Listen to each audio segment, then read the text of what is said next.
Kasubag Teknis, dan M. Ali Akbar, Kasubag Hukum. Demikian yang mulia. Assalamualaikum warahmatullahi wabarakatuh. Oke. Oke, surat kuasanya ini. Ya.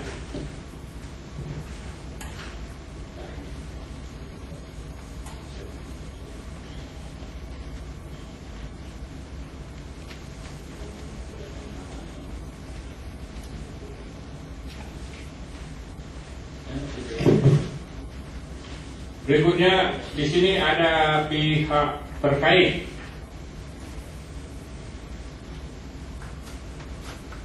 Pihak terkait ini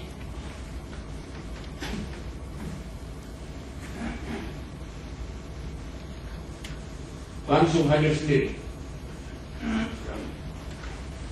Coba. Terima kasih yang mulia.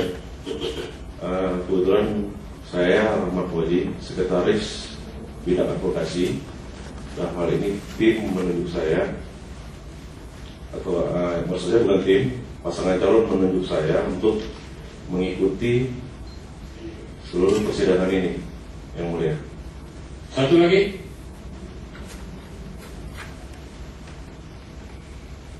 Terima kasih yang mulia. Saya Fitri Adilanta, Sekretaris Umum Tim Pemenangan, dan diberi kuasa oleh pasangan calon Haji Ramli MS dan Bapak Muharyadi untuk mengikuti semua proses persidangan. Terima kasih. Jadi begini ya, saudara, sesuai dengan ketentuan yang berlaku di Mahkamah Konstitusi, kalau saudara ingin menjadi pihak terkait, pertama masukkan dulu permohonan sebagai pihak terkait. Yang kedua, saudara harus mendapat kuasa resmi dari pasangan calon yang menjadi pihak memberi kuasa atau pihak terkait. Karena pihak terkait itu punya kepentingan hukum, diberikan hak juga untuk mengajukan tanggapan dan mengajukan saksi.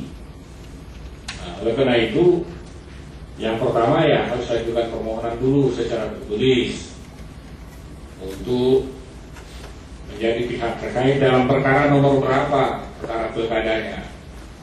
Ya. Kedua, tidak bisa pakai surat tugas ini, ya, harus kuasa, ya, dengan kuasa khusus.